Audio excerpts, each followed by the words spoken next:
கொடுத்து வச்சிருக்காங்க. பேங்க் போகுது, பேங்க்ல இருந்து பல லட்சம் கோடியை கடனை கொடுக்குறாங்க. கடனை அப்புறம் தள்ளி விடுறாங்க. யாருக்கு? அதானி அம்பானிக்கு. அவன் யாருன்னா ஆர்எஸ்எஸ் பிஜேபியோட பினாமி.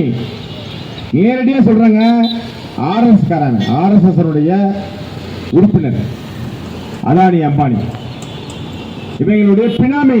ஆர்எஸ்எஸ் பிஜேபி கும்பலுடைய பினாமி. பல கூட்டத்தில் சொல்றீங்க, இதுதான் உண்மை. இன்னைக்கு உலகத்திலேயே 2வது பணக்காரனா இருக்கா, 3வது பணக்காரனா இருக்கா அப்படின்னா அந்த காசு பூரா எங்க இருந்து வந்துச்சுன்னா எல்லாம் இந்திய மக்கள்கிட்டையும் தமிழ்நாட்டு மக்கள்கிட்டையும் சுரண்டி ஆட்டையை போட்ட பணம் அதானி அம்பானிட்ட இருக்கு. ஏதாவது எம்எல்ஏ விலைக்கு வாங்கணுமா, எம்பியை விலைக்கு வாங்கணுமா, திருத்தனமா ஓட்டு ஆட்டையை போடணுமா, திருத்தனமா எம்பி ஆகணுமா, பிரதமர் ஆகணுமா, எல்லாத்துக்கும் பணம் எங்க இருந்து வருதுன்னா அதானி அம்பானிட்ட இருந்து. அதான் உண்மை. இப்படி கொள்ளையடிக்கிற பணத்தை பூரா அதானி அம்பானிட்ட சிக்க வச்சு அதன் மூலமா திருட்டுத்தனமாக ஒரு ஆட்சி நடத்தி கொண்டிருக்கும் அரசு தான் பிஜேபி அரசு, ஆர்எஸ்எஸ் அரசு, மோடி அரசு, அமித்ஷா அரசு.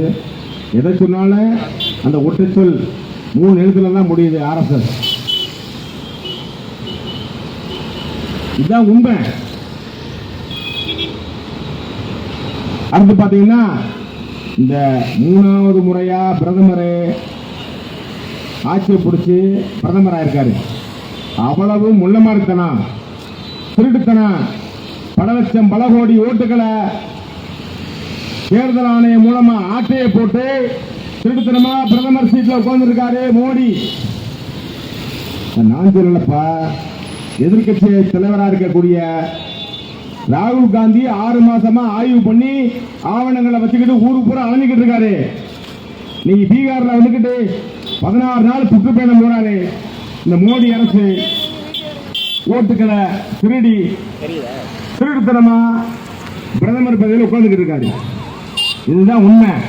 உண்மை நீ இல்லைன்னு நினைவி இல்லட்டா நான் நியாயமான ஆளு, நான் ரொம்ப யோக்கியமான ஆளு, இந்து தர்மம் பேசக்கூடியவங்க கூட ரொம்ப ரொம்ப யோக்கியமானான்னு சொல்ற மோடி என்ன செய்யணும்?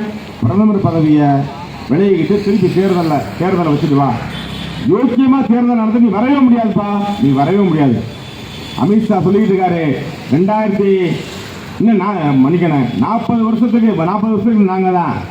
எப்படி இவ்வளவு ஆணித்தரமா சொல்றீங்க? எப்படியே தேர்தல் கமிஷன் வச்சு ஓட்டு பெட்டியை வச்சு ஆட்டையை போட்டு முள்ளமாரித்தனம் பண்ணி திருட்டுத்தனம் பண்ணி நாங்க பிரதமராக இருப்போம். என்னப்பா ஜனநாயக நாடு? உலகத்திலேயே இந்த மாதிரி பொதுமக்களுடைய ஓட்டை திருடி பிரதமரான சங்கதி எல்லாம் இந்த இந்தியாவில் தான் நடக்குது. இன்றைக்கு உலக நாடே காரி துப்புரா தூணு. அதான் உண்மை. நீங்க நியாயமான உடனடியாக நீங்க பிரதமர் பதவி வழங்கணும். இன்னைக்கு தமிழ்நாட்டு முதல்வரும் மரியாதைக்குரிய ராகுல் காந்தி அவர்களும் 16 நாட்களாக மிகப்பெரிய விழிப்புணர்வு பிரச்சாரத்தை